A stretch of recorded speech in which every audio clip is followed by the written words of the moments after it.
5 گناہ رزق کے دروازے بند کر دیتے ہیں۔ جوانوں، آج ہمارے گناہوں نے ہماری طرف آتے ہوئے رزق کو ٹھکرا دیا۔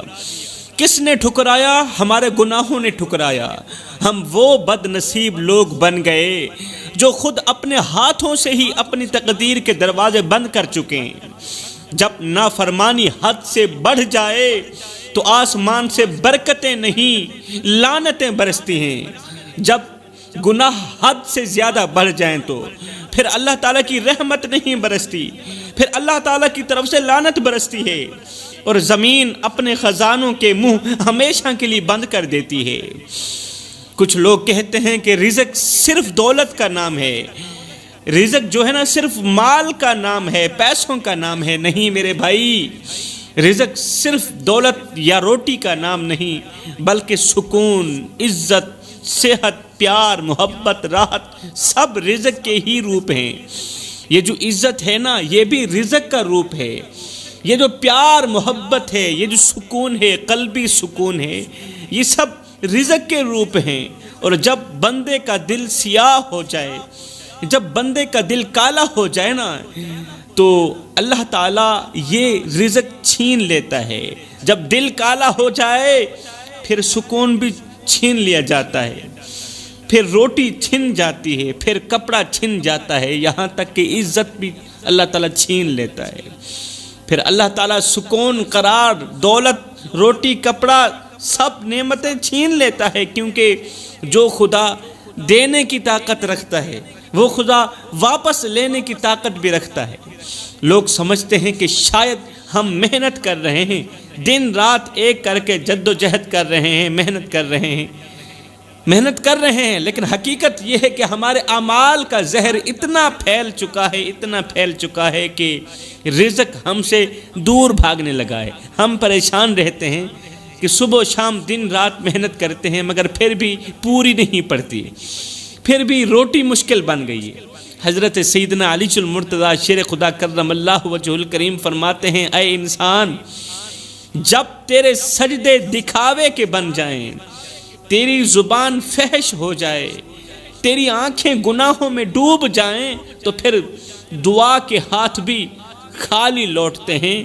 دعا سر سے ایک بالشت بھی اوپر نہیں جاتی، آسمان تک جانا تو رہی دور کی بات، قبولیت کا دروازہ کھٹکھٹانا تو رہی دور کی بات۔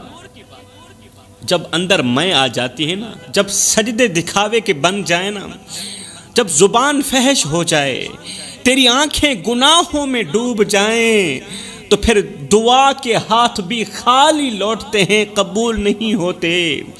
میرے رسول کریم صلی اللہ علیہ وآلہ وسلم نے فرمایا جب قوم گناہوں میں ڈوب جائے، جب قوم گناہوں کی دلدل میں پھنس جائے، تو ان کا رزق بھی تنگ کر دیا جاتا ہے۔ سب سے بڑی سزا گنہگاروں کے لیے، سب سے بڑی سزا جو دنیا میں دی جاتی ہے نا، اللہ تعالیٰ ان کا رزق تنگ کر دیتا ہے۔ لیکن آپ نے دیکھا ہوگا، ایک آدمی ہے، دن رات صبح شام وہ شراب پیتا ہے، شراب کے نشے میں دھت رہتا ہے، لیکن پھر بھی اس کے پاس پیسہ ہے، دولت ہے، اس کے پاس سب کچھ ہے، اچھی گاڑی، اچھا مکان۔ میں کہتا ہوں یہ کوئی اللہ تعالیٰ کی نعمت نہیں ہے؟ اسی سے جا کے پوچھو کہ رات کو اچھے طریقے سے اسے نیند آتی ہے؟ نہیں، نیند نہیں آتی۔ اس کے پاس مال تو ہے مگر سکون نہیں ہے، اس کے پاس دولت ہے مگر قرار نہیں ہے، ہر وقت دل بے چین رہتا ہے، ہر وقت دل بے قرار رہتا ہے، ہر وقت دل کی دنیا اجڑی ہوئی لگتی ہے، مال کے ہوتے ہوئے بھی راتوں کو کروٹیں بدلتی رہتی ہیں، نیند نہیں آتی، نیند کہیں چلی گئی، سکون کہیں چلا گیا۔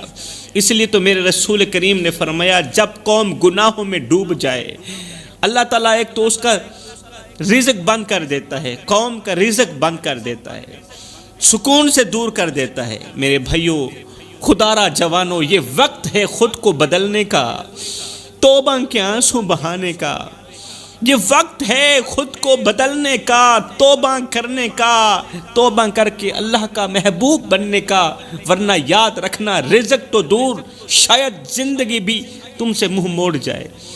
جب زندگی منہ موڑ گئی نا، پھر سانس لینا بھی دشوار ہو جائے گا۔ اگر آج سے تم نے توبہ نہ کی تو گھر میں بے برکتی لانے والا، رزق بانٹنے والے فرشتوں کو ناراض کر دینے والا جو سب سے بڑا گناہ ہے وہ ہے ناشکری۔ ناشکری جانتے ہیں؟ اے انسان، زندگی میں کبھی فرصت ملے تو ہسپتالوں کا چکر لگانا۔ وہاں وہ لوگ ملیں گے جن کے پاس مال ہے لیکن نیند نہیں ہے، خوراک ہے مگر بھوک نہیں ہے، دوائیں ہیں لیکن شفا نہیں ہے، ہاتھ ہیں مگر چھونے کی طاقت نہیں، پیر ہیں مگر چلنے کی طاقت نہیں ہے۔ اور اے انسان، تجھے ہر چیز میسر ہو کر بھی اللہ سے شکایت ہے۔ ایک طرف وہ پڑے ہیں جن کے پاس کچھ نہیں، پھر بھی اللہ تعالیٰ کی شکر گزاری کرتے ہیں، اللہ تعالیٰ کے دیے پر خوش ہیں، اور ایک تو ہے، سب کچھ تیرے پاس ہے، ہر چیز میسر ہے، ہر چیز میسر ہو کر بھی تو اللہ سے شکوہ و شکایت کرتا ہے۔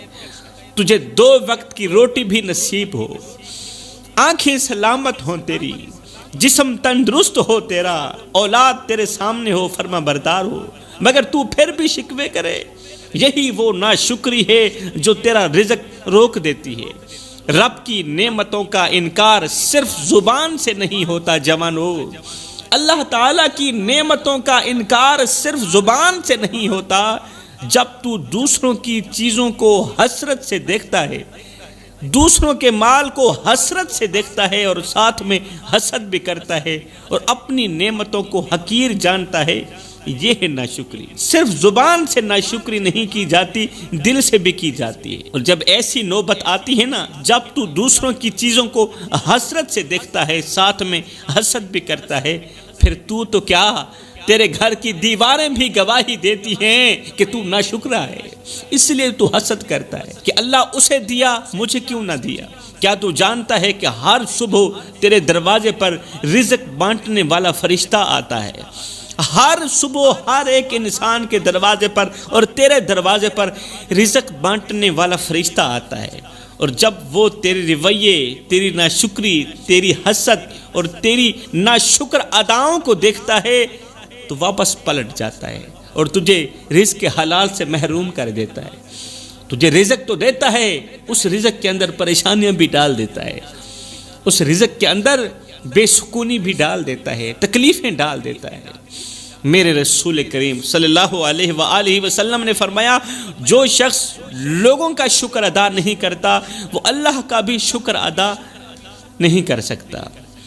ناشکری صرف زبان سے نہیں ہوتی بلکہ دل سے بھی ہوتی ہے، اور جب دل رب کی نعمتوں پر راضی نہ رہے تو پھر برکتیں بھی چھن جاتی ہیں۔ اللہ اکبر، رزق زہر بن کر زندگی کو برباد کر دیتا ہے۔ اے انسان، شکر سیکھ لے، شکر سیکھ لے، ورنہ تیری دعائیں بھی عرش تک نہیں پہنچ پائیں گی اور تیری فریادیں بھی تیرے گناہوں کے شور میں دب جائیں گی۔ اللہ تعالیٰ پھر تیری فریادیں بھی نہیں سنے گا۔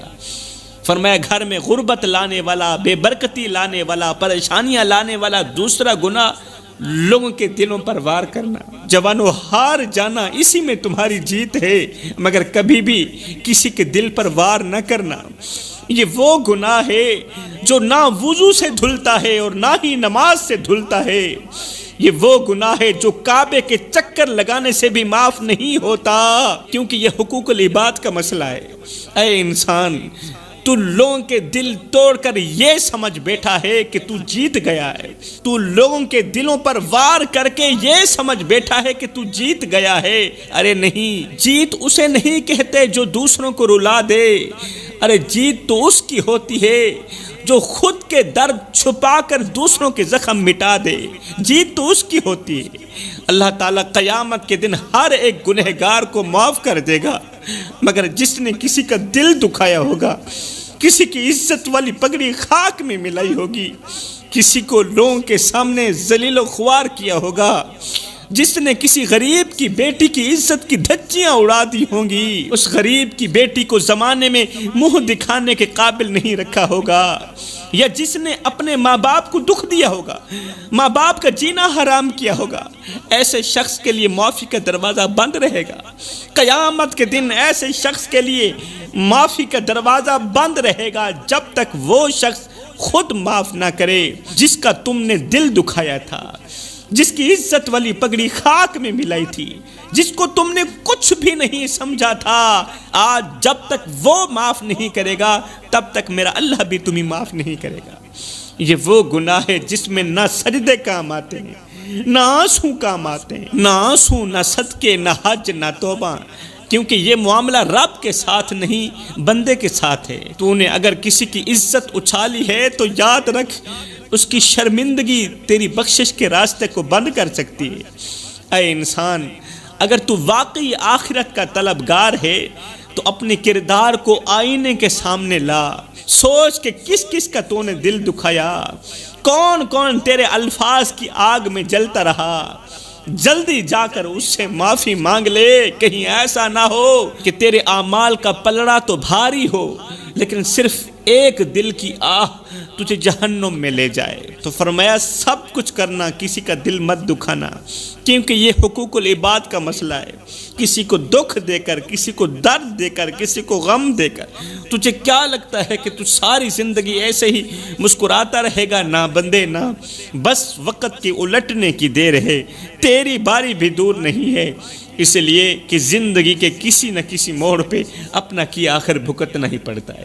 تو فرمایا گھر میں غربت لانے والا، بے برکتی لانے والا تیسرا گناہ جو انسان کی دنیا بھی برباد کر دیتا ہے اور آخرت بھی، وہ ہے مال کے ہوتے ہوئے بھی اللہ کی راہ میں خرچ نہ کرنا۔ یہ ایک ایسا گناہ ہے جو انسان کی دنیا بھی برباد کر دیتا ہے اور آخرت بھی برباد کر دیتا ہے۔ یہ کون سا گناہ ہے؟ یہ ہے مال کے ہوتے ہوئے بھی اللہ کی راہ میں خرچ نہ کرنا۔ اے انسان، تو وہی ہے نا جو روز نئے کپڑے پہنتا ہے، تو وہی ہے نا جو روزانہ نئے عمدہ کھانے کھاتا ہے، مہنگی چیزوں پر لاکھوں لٹا دیتا ہے، لیکن جب بات آتی ہے کسی غریب کو کھانا کھلانے کی، یتیم کے سر پر ہاتھ رکھنے کی، جب بات آتی ہے اللہ کے دین کے لیے کچھ دینے کی، تو تیرا ہاتھ کانپنے لگتا ہے۔ کیا تو بھول گیا ہے کہ یہ مال تیرا نہیں ہے، یہ تو آزمائش ہے؟ مال کسی کا نہیں، یہ تو آزمائش ہے۔ حضرت سیدنا غوث اعظم نے فرمایا تھا، اے ماڑی بنانے والے، اے محل بنانے والے، ماڑی بنا رہا ہے تو، محل بنا رہا ہے تو، بسیں گے کوئی اور، حساب تجھے دینا پڑے گا۔ تیرا مال کھائیں گے کوئی اور، حساب تجھے دینا پڑے گا۔ ارے یہ مال کہاں ہے؟ یہ مال اللہ نے تجھے دیا تاکہ تو آزمایا جا سکے کہ کہاں خرچ کرتا ہے اور کہاں نہیں کرتا، اور تو آزمائش میں ہی فیل ہو گیا۔ یاد رکھ، میرے رسول کریم صلی اللہ علیہ وسلم نے فرمایا، صدقہ مال کو کم نہیں کرتا۔ جو صدقہ ہوتا ہے نا، مال کو کم نہیں کرتا بلکہ اور زیادہ بڑھاتا ہے، لیکن تو سمجھتا ہے کہ دینے سے مال گھٹ جائے گا، دینے سے مال کم پڑ جائے گا۔ ارے تو کیا جانے، جو راہ خدا میں مال دیا جاتا ہے نا، وہ تو در اصل تیرے حق میں محفوظ کر لیا جاتا ہے، اور جو تو روک لیتا ہے وہ تیرے لیے زوال کا سبب بن جاتا ہے۔ اور جو مال خدا کے نام پر دیتا ہے، قیامت کے دن وہ تجھے عطا کیا جائے گا اور تیری بخشش کا ذریعہ بنے گا۔ قیامت کے دن مال بھی گواہی دے گا کہ مجھے کہاں خرچ کیا تھا، مال گواہی دے گا کہ کہاں خرچ ہوا، اور اگر وہ تجھے جنت کے بجائے جہنم کے قریب لے جائے تو پھر افسوس کہ کوئی فائدہ نہیں ہوگا، وہ مال تیرے لیے وبال بن جائے گا۔ اس لیے اے انسان، ابھی وقت ہے کہ اپنی جیب سے سب سے پہلے اللہ کا حصہ نکال، اللہ کے بندوں کا حصہ نکال، کیونکہ اگر تو نے رب کے بندوں کے لیے کچھ نہ نکالا، غریب کے لیے کچھ نہ نکالا، تو کل رب تیرے لیے بھی کچھ نہیں نکالے گا۔ تو فرمایا گھر میں غربت لانے والا جو چوتھا گناہ سب سے بڑا، سب سے خطرناک اور سب سے زیادہ ذلت کے گڑھے میں گرا دینے والا جو گناہ ہے، وہ ہے ناموس رسالت کی حفاظت نہ کرنا، کریم نبی کی ختم نبوت پر پہرا نہ دینا، ناموس رسالت کا محافظ نہ بننا۔ یہ وہ گناہ ہے جس سے اللہ تعالیٰ سخت ناراض ہوتا ہے۔ وہ صرف ناراض نہیں بلکہ ہمیشہ کے لیے خفا بھی ہو جاتا ہے۔ جو شخص جب دین پر برا وقت آئے تو دین کا ساتھی نہیں بنتا، دین کا ساتھ نہیں دیتا۔ یہ وہ گناہ ہے جس سے اللہ تعالیٰ سخت ناراض ہوتا ہے، ہمیشہ کے لیے خفا ہو جاتا ہے۔ اے انسان، تو ساری زندگی نیکیوں کے دعوے کرے، سجدوں میں پیشانی گھسا گھسا دے، حج بھی کرتا رہے، مدد بھی کرتا رہے غریبوں کی، لیکن اگر تیرے دل میں میرے نبی کی ناموس کا درد نہیں ہے، اگر تیرے دل میں ختم نبوت کا درد نہیں ہے، اگر تو ان کی عزت پر پہرا دینے والا نہیں، تو تیرے تمام اعمال ایک ہی سیکنڈ میں راکھ ہو سکتے ہیں، ایک ہی لمحے میں تیرے تمام اعمال راکھ ہو سکتے ہیں۔ یاد رکھ، ختم نبوت وہ قلعہ ہے جس کی حفاظت کرنا صرف علماء کی ذمہ داری نہیں، بلکہ ہر اس شخص کی ذمہ داری ہے جو خود کو امتی کہتا ہے۔ اور اگر تو خاموش تماشائی بنا بیٹھا رہے، زبان بند رکھی، دل بے حس رکھا، تو کل قیامت کے دن تو اپنے محبوب نبی کا سامنا کیسے کر سکے گا؟ میرے نبی نے فرمایا، جو شخص میری عزت کی حفاظت کرے میں اس کے لیے جنت کی ضمانت دیتا ہوں، اور جو غیرت ایمانی کے بغیر زندہ رہے، جس کے اندر سرے سے غیرت ہی نہیں، اس کا جینا بھی بیکار ہے، اس کا مرنا بھی بیکار ہے، اس کا جینا بھی کسی کام کا نہیں، اس کا مرنا بھی کسی کام کا نہیں۔ اے انسان، اب بھی وقت ہے، جاگ جا، جاگ جا مسلمان، سویرا ہوا، دور سارے جہاں سے اندھیرا ہوا، جاگ جا، اپنے دل کو عشق رسول سے زندہ کر، کیونکہ جس دل میں نبی کی ناموس کے لیے آگ نہیں، وہ دل زندہ نہیں، وہ دل مردہ ہے، اور مردہ دل والے کبھی جنت کے حقدار نہیں بن سکتے۔ کہاں گیا ہمارا وہ جذبہ، کہاں گیا ہمارا وہ دل جو کبھی نبی کا نام سنتے ہی جھوم جایا کرتا تھا؟ ہائے اللہ، کہاں دفن ہو گئی وہ غیرت جو کبھی نبی کا نام سنتے ہی سینہ چوڑا کر دیتی تھی؟ ہائے اللہ، ہمیں کس بد نظر کی نظر لگ گئی، ہمیں کیا ہو گیا؟ ایک وقت تھا جب نبی کا نام آتا تھا تو ہماری جان میں جان آ جاتی تھی، کیونکہ ہماری ماؤں نے ہمیں گٹی بھی محمد کے نام کی دی تھی، ہمیں لوری بھی محمد کے نام کی دی تھی، مگر آج اسی نبی کی شان کی گستاخی ہوتی ہے اور ہم خاموش رہتے ہیں، ہم ٹس سے مس نہیں کرتے، یہ کہتے ہوئے آگے گزر جاتے ہیں کہ یہ مسئلہ مولویوں کا مسئلہ ہے۔ ارے ختم نبوت کا مسئلہ مولویوں کا مسئلہ ہے؟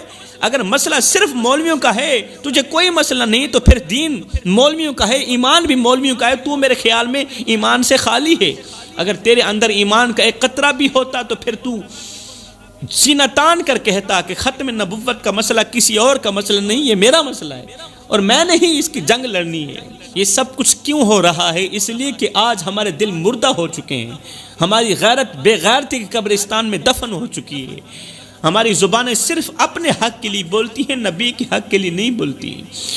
اللہ اکبر! ایک وقت تھا جب میں نبی کے دین پر علی اکبر جیسے شہزادوں کو بھی قربان کر دیتی تھی، نبی کے دین کے لیے حسن و حسین جیسے شہزادوں کو قربان کر دیتی تھی، مگر آج کی ماں ہے، جب ناموس رسالت کی بات آتی ہے تو اپنے بیٹے کو جھولی میں چھپا لیتی ہے، کہتی ہے بیٹا باہر نہیں جانا، حالات بہت خراب ہیں۔ اللہ اکبر! پھر وقت نے کروٹ لی، وقت بدلا، وہ مائیں جو اپنے بیٹوں کو جھولی میں گود میں چھپا لیتی تھی اور کہتی تھی بیٹا باہر نہ جانا، باہر مولویوں کا جلوس جا رہا ہے، ختم نبوت کی تحریک چل رہی، باہر نہیں جانا۔ پھر وقت نے کروٹ لی، وقت نے بتایا کہ آج ان ماؤں کے بیٹے تو محفوظ ہیں مگر ان کی غیرت دفن ہو چکی ہے، ان کی غیرت زندہ نہیں رہی۔ آج اگر نبی کی توہین پر کسی بیٹے کی آنکھ نم ہو بھی جائے تو ماں جلدی سے بیٹے کے آنسو پوچھتی ہے، بیٹا خاموش رہو، حالات بہت خراب ہیں۔ میں نے کہا بی بی حالات ٹھیک کب تھے؟ حالات ٹھیک کب تھے؟ کربلا کی سرزمین پر جب نیزے چلے تھے اس وقت بھی تو نبی کی اولاد نبی کے نام پر اپنی گردنیں کٹوا رہی تھی نا، اس وقت بھی مائیں زندہ تھیں، اس وقت بھی باپ زندہ تھے، مگر نہ ماں نے روکا نہ باپ نے روکا، کیونکہ وہ جانتے تھے کہ یہ قربانی صرف خون کی قربانی نہیں ہے، غیرت کی قربانی بھی ہے۔ اللہ اکبر! میری بہن، ہمیں تو کربلا والوں نے سکھایا ہے کہ نبی کی عزت پر جینا بھی عبادت ہے، نبی کی عزت پر مرنا بھی عبادت ہے۔ اس لیے میں کہتا ہوں جوانوں، ہر کسی نے مر جانا ہے، ہر کسی نے مر جانا ہے، مگر جب بھی مرنا مصطفیٰ سے وفا کر کے مرنا۔ مصطفیٰ سے وفا کر کے مرنا، اگر مصطفیٰ سے وفا کر کے نہ مرے تو یاد رکھنا قیامت کے دن بہت بڑی شرمندگی کا سامنا کرنا پڑے گا۔ اگر کملی والے آقا سے وفا کر کے مرو گے، عشق مصطفیٰ کی غلامی کا پٹا اپنے گلے میں ڈال کر مرو گے، تو خدا پاک کی عزت کی قسم تمہاری قبر کی مٹی یہ پکار اٹھے گی کیا کہ قبر میں جو مشکل کشا آ گیا، مجھے موت میں بھی مزہ آ گیا، ارے سرانے پہ بیٹھے جو دیکھا نبی کو، نکیرین کو بھی حیا آ گئے۔ تو فرمایا پانچواں گناہ، گھر میں آئے کسی سائل کو خالی ہاتھ واپس لوٹانا، کسی بھوکے کو کھانا نہ کھلانا، کسی پیاسے کو پانی نہ پلانا۔ گھر میں روٹی تھی، سب کچھ تھا، اللہ کا دیا سب کچھ تھا، مگر دروازے پر ایک پیاسا آیا، ایک بھوک آیا، ہم نے اسے دھتکار دیا، دھکے دے کر گھر سے باہر نکال دیا کہ ہمارا مال تیرے لیے نہیں، ہمارا مال صرف ہمارے لیے۔ یہی وہ مال ہے جو قیامت کے دن وبال بن جائے۔